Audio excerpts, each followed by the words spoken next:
Muy contento. Comenzamos el video 8 con lucidez, ¿no? Perfecto. Video 8 del grupo de videos de coordenalización, álgebra vectorial y análisis vectorial. Muy bien. Video 8. Vamos a tratar, vamos a tratar propiedades generales del producto escalar. Perfecto. También el producto escalar sale número. Mm. ¿Y cómo sale? Magnitud de uno, magnitud de otro, por el coseno después de que le he aplicado del ángulo pequeño. ¿Mm? Ujú. Así es. Entonces, magnitud de uno, magnitud de otro.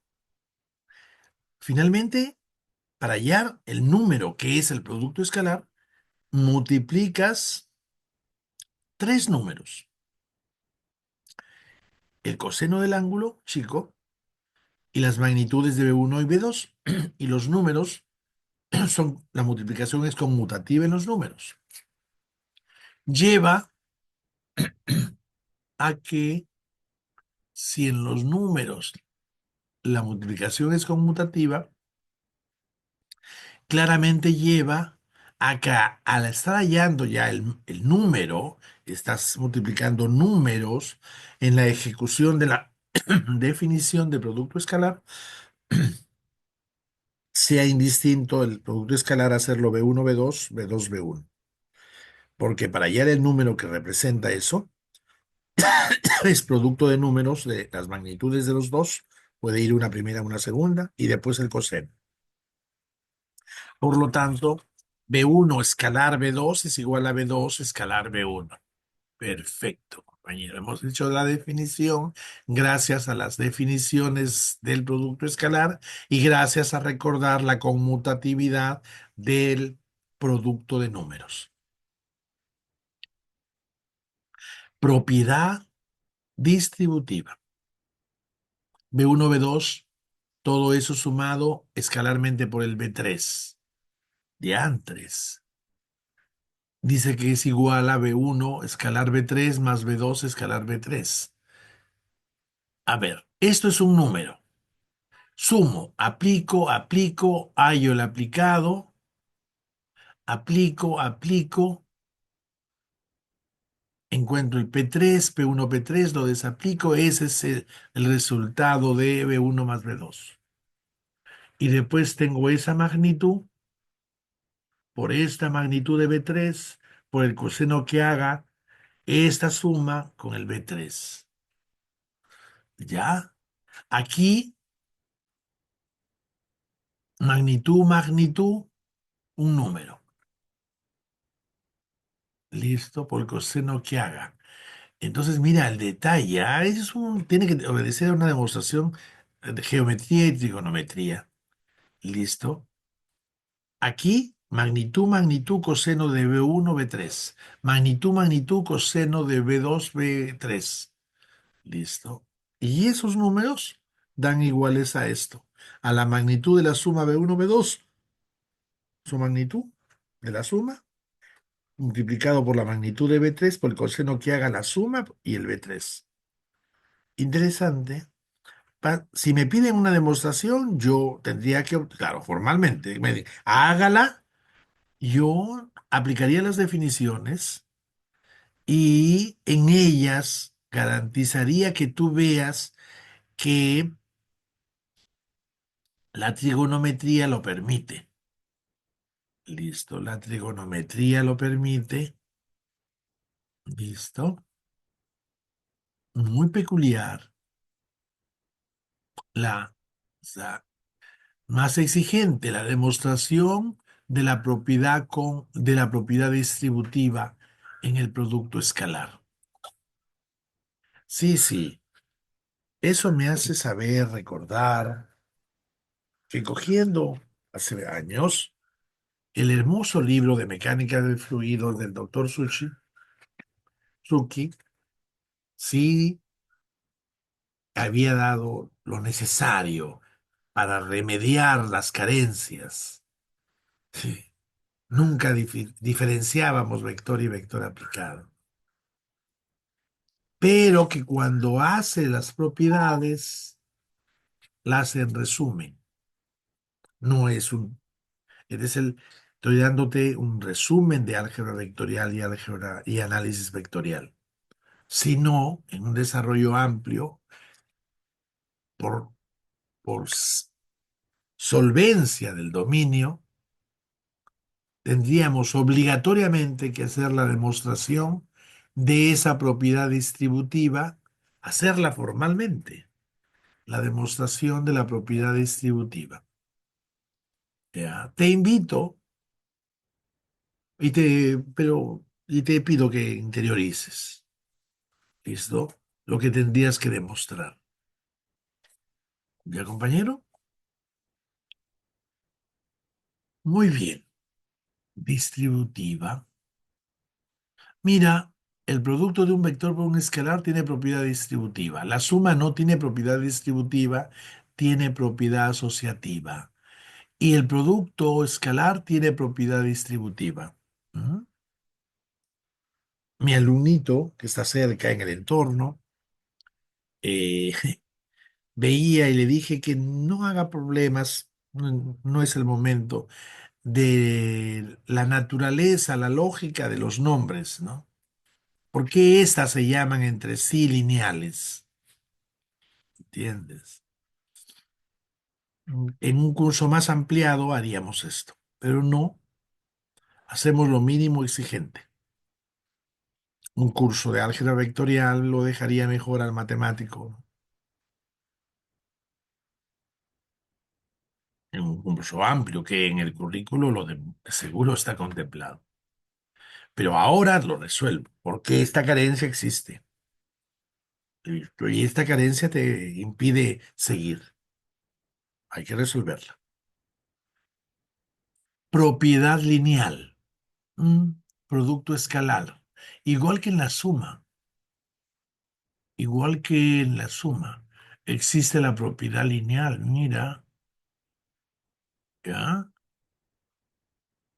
Bueno, aquí era un solo A. No podría comparar la propiedad lineal de la suma con la propiedad lineal del producto escalar. A que es A por B1 escalarmente por B por B1. Claro, pues es magnitud de uno, magnitud del otro por coseno. El, y si son negativos y cambian, pero acá también cambiaría el coseno. No, cambiaría, no. Aquí es magnitud de uno, magnitud de A. Porque, no, nada más. Disculpa. Magnitud de B1 por A. Magnitud de B2 por B. Esas serían las magnitudes de AV, BV. ¿Ya? Y el producto escalar me dice magnitud por el coseno que forma.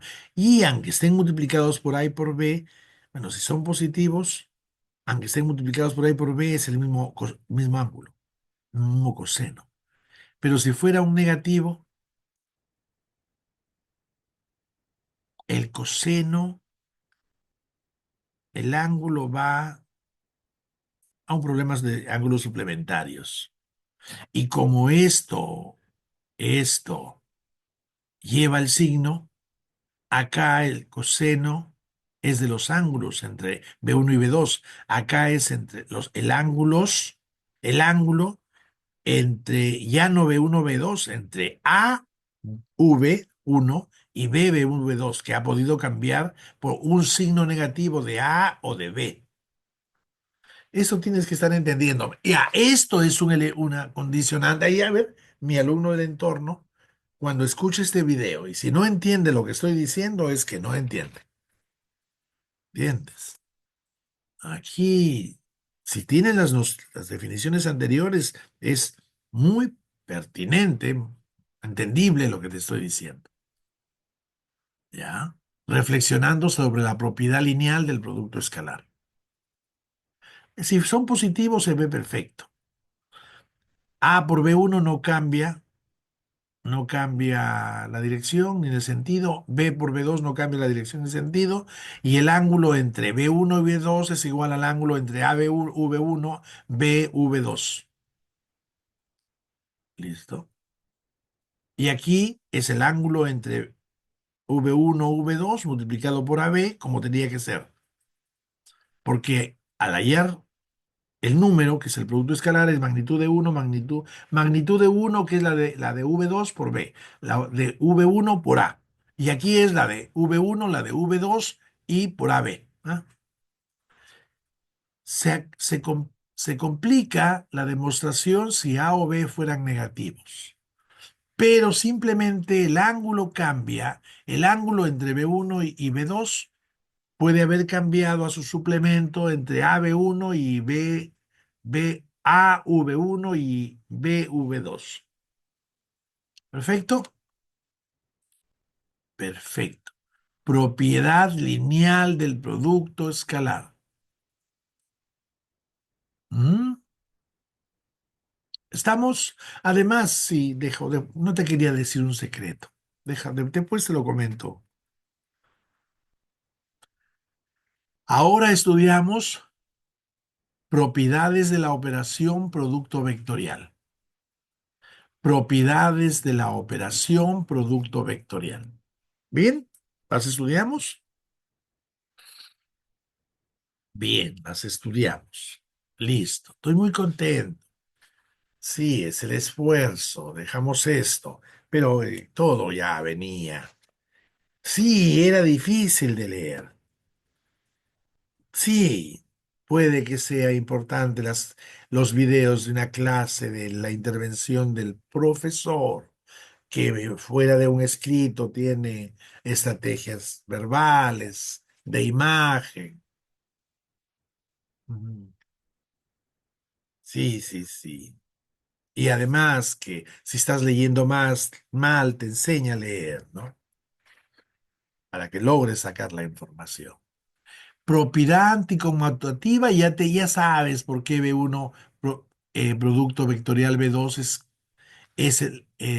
su opuesto su vector opuesto es B2 producto vectorial B1. El producto vectorial sale vector, pero B2 B1 sale el opuesto de B1 B2. Para que sea igual el B2 B1 a B1 B2, lo multiplico por -1. Y estoy cambiando el opuesto y está volviendo a la original. ¿Ah? Y todo está porque me paro en qué lado del plano. Hemos hablado bastante. Propiedad anticonmutativa del producto vectorial. Tienes que tenerlo bien, hijo. Propiedad distributiva. O sea, yo puedo sumar y después multiplicar por B3. Duro, duro. Yo puedo sumar y después multiplicar por B3. Esto va a ser cuando haga resultantes. Fuerzas esto y esto es un brazo. ¿Ves? Puedo sumar y después multiplicar. O multiplicar vectorialmente, multiplicar por V1, multiplicar por V2 y de ahí sumar. Este y este un plano, una recta, una orientación, un módulo. Este y este aplicado, un plano, una recta. Mejor lo sumo. Al sumar sale otro, una recta, no un plano, un ángulo, una recta. Y ese, ¿sí? B1 sumo más B2 y lo multiplico por B3 es igual, sale a B1 lo multiplico por B2, por B3, discúlpame, y al B2 lo multiplico por B3 y de ahí lo sumo. Perdóname. Lo que se suman son B1, B2. El B3 es el multiplicante.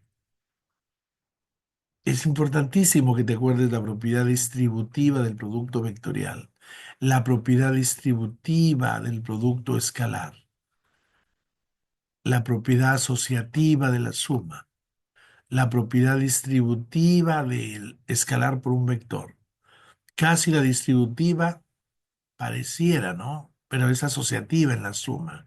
Eso podríamos entrar a profundizar, ¿no? Porque no hay distributiva. Y sí asociativa en la suma, ¿no? Pero dejemos. La distributiva está en todas menos en la suma. La distributiva, importantísimo tenerlo en cuenta porque en casos usarla nos va a resolver y facilitar las cosas. Y la propiedad lineal acabe A, B por punto, ¿ya? Igual también funciona. A por V, producto vectorial, B por V2, A por V1, eso vectorialmente por B, B V2, listo, es igual a AB, V1, vectorialmente V2. ¿Mm? Qué interesante, ¿no? La demostración, usando las definiciones, serían peculiares, ¿no? Aquí imagínate que si A y B eran positivas, crece, crece, el ángulo que forma es el mismo, está bien, ahí sí se vería. Crece, si A y B son positivos, rápidamente veo que es cierto que la expresión de la izquierda es igual a la expresión de la derecha alrededor de la igualdad.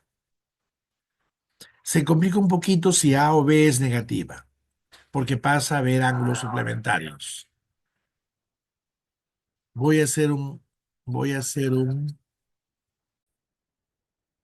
bando, fue un parpadeo por por una bulla en el entorno. Listo. ¿Ya? La tercera, la propiedad lineal del producto vectorial. Porque las demostraciones uno lo hace, ya no como tarea obligatoria, inútil, incomodante, ¿no? Las demostraciones lo hace tiene que ser hasta llegar al gozo y por necesidad, porque me da solvencia. La demostración, no hay entender, no hay saber sin entender, no hay estudiar sin pensar. ¿Ya? La propiedad lineal del producto vectorial. ¿Mm? ¿Ya, compañero? Muy, muy, muy interesante. Gracias. Estoy refiriéndome a nuestro maestro que nos da esta fuente, ¿no? Muy bien. Pasamos ahora a versor de una recta orientada. O sea que tiene que haber una recta orientada y estas rectas orientadas tienen versores. ¿Listo? Tenemos una recta orientada. Ahora, al vectorcito que tiene la misma dirección de la recta orientada, el mismo sentido, ¿ya? Y un módulo uno, ese vectorcito es el versor. Ah, los versores están, son vectores, versores son vectores aplicados. Yo siempre cuando pongo el X, ahí pongo el Y, como si el Y fuera un aplicado en un punto del X. ¿Lo ves el X?